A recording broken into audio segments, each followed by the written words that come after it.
d'abord que les armes se taisent. Enfin, je ne sais pas, pour les femmes et les hommes de votre génération, ce que ça signifie le mot guerre en Europe. Mais moi, j'ai connu adolescent la guerre et l'occupation nazie. Et jeune juif dans la France occupée, je sais tous les malheurs de la guerre et toutes les souffrances que ça cause. Bonjour Carly Lubeil. Bonjour David. Je voudrais vous reparler de l'interview que vous avez faite de notre grand Robert Badinter. Ouais. Et il vous a répondu à vos différentes questions sur la paix du monde. Et la guerre n'est pas une voie, vous disait-il. Et qu'est-ce qui vous a donné le goût de ces questions internationales? Parce qu'on va le voir, ce sont des questions internationales que vous avez posées à Robert Badinter. Avec M. Robert Badinter, c'était une interview qui était consacrée à la guerre en Ukraine. Le droit aussi, le droit public, de manière générale, que j'ai étudié, m'a permis aussi de travailler sur les relations internationales. Donc c'est une autre passion pour moi. Je pense que la particularité de cette interview, déjà, moi, jeune journaliste avec quasiment 1 an d'expérience, si on veut compter mon arrivée à la radio, interroger Robert Badinter, qui est une figure de la politique française, c'était assez particulier. Donc il fallait rester très lucide durant l'interview parce qu'on l'écoutait, on était emporté aussi par sa vigueur, par sa ténacité, malgré son âge. Je tiens à saluer au passage mon collègue qui était avec moi ce jour-là, Thomas Perrault aussi, qui m'a beaucoup aidé. Moi, j'étais plus sur l'actualité, sur des questions d'actualité. Et je pense que Thomas Perrault, mon collègue qui est plus littéraire, est revenu avec lui sur son bouquin, je pense, qui parlait des pierres rouges de Varsovie. Si je ne me trompe pas, on pourra corriger. Il est vraiment revenu sur la situation que connaît le monde. Il a une fois de plus rappelé à la paix en Ukraine. Et moi, il y a une question qui m'a beaucoup, qui était assez intéressante, où il a fustigé un peu l'hypocrisie des États africains qui refusaient de prendre position dans ce conflit avec toute sa vigueur. Hein. Il a un peu refusé de choisir, c'est quasiment choisi, donc, le camp de la défaite. Et il entame sa réponse à votre première question, effectivement, vous lui parlez de Poutine et Macron, et il s'engage dans une réponse sur les dictateurs. Dans le XXe siècle, aucun dictateur ne peut s'avouer vaincu, c'est la fonction qui structure la personnalité.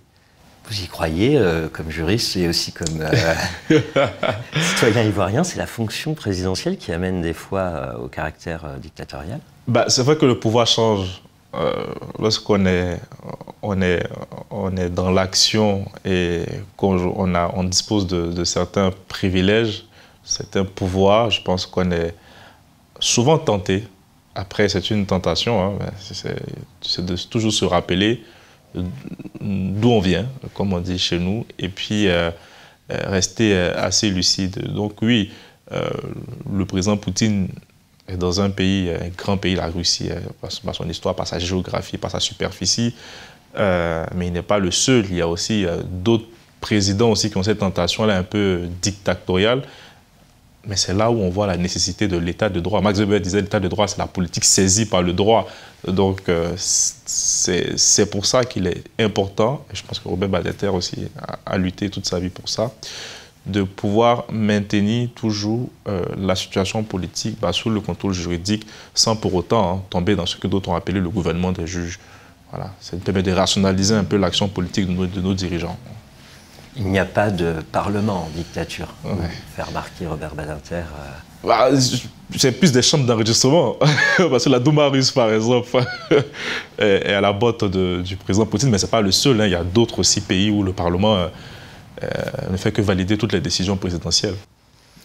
Et Robert Badinter, au cours de votre interview, est également amené à vous dire que finalement, Poutine, sur qui vous le questionnez, a rompu l'engagement de protéger son peuple. C'est quelque chose qui compte pour vous, l'engagement des chefs d'État à protéger leur peuple? Déjà, ce sont les premiers serviteurs. Je pense que le président, c'est vrai que c'est lui qui détermine un peu la vision, la ligne, le précurseur, un peu le père de la nation, comme on dirait. Mais c'est aussi le premier protecteur. Ils ont un devoir envers leurs citoyens, donc parce que c'est un mandat dont ils disposent. Et donc, oui, je pense que ce conflit en Ukraine-là, par ce déclenchement du conflit en Ukraine, le président Poutine a trahi une promesse de son pays. Parce que la Russie vivait en toute stabilité avec ses voisins. La Russie, je reprends un peu peut-être cette idée du président Macron qui disait que la Russie avait un avenir européen.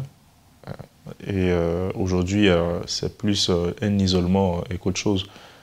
D'où, en tout cas, la déception qu'évoquait Robert Badinter. Mais l'homme est ce qu'il est. Je pense que Vladimir Poutine ne pourra pas changer parce qu'il a aussi ses ambitions. Et moi, je suis mal placé pour lui donner des conseils, lui faire des recommandations, mais il a aussi une conception du monde qui n'est pas celle des Occidentaux, malheureusement. Je pense que malgré la naïveté de certains dirigeants occidentaux qui voulaient, qui espéraient un peu, je parlais dans des thèmes un peu chrétiens, qui espéraient une conversion de sa part, c'est très très difficile parce qu'on l'a vu même dans ses discours assez violents face à l'Occident qui critique la culture des Occidents, qui est contre le mariage homosexuel, voilà, il y a une incompatibilité totale qui fait que les valeurs européennes défendues par certains Occidentaux aujourd'hui ne sont pas celles prônées par Vladimir Poutine. Oui, c'est tout à fait ce que vous avez demandé à Robert Badinter de pointer en lui demandant s'il y avait une naïveté de l'Europe envers Poutine. Et c'est à ce moment qu'il développe, selon lui, le rôle de la France, qui s'enracine dans sa propre expérience de la guerre. Je sais tous les malheurs de la guerre, vous dit-il. Est-ce que vous partagez cette vision de Robert Badinter sur l'Europe? Sa plus grande conquête, c'est sur elle-même, c'est l'entente franco-allemande. Bien sûr, bien sûr. En fait, d'autres sont restés je pense, à l'époque de l'Europe à papa. J'ai envie de dire ça comme ça. Ils pensaient que la guerre était finie, que le monde allait vivre paisiblement.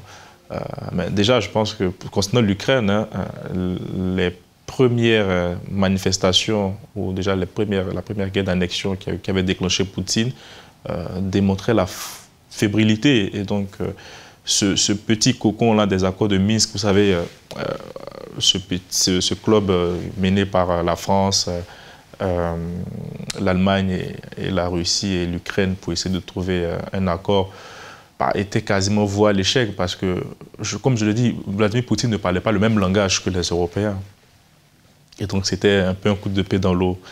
L'Europe a considéré, je persiste encore, que Poutine allait tôt ou tard revenir à la raison et allait marcher un peu sur les plates-bandes de l'Europe. Le président Macron lui-même, qui a effectué le déplacement avant le déclenchement du conflit, dans un entretien avec son homologue américain, dit « Oui, le président Poutine m'a promis qu'il n'allait pas envahir l'Ukraine et tout. » Mais comme disait le président Chirac, les promesses n'engagent que ceux qui les écoutent. Donc, et puis surtout avec le président Poutine, il fallait être plus rusé que ça. Voilà. On se retrouve prochainement? Bien sûr, toujours. À bientôt. À bientôt.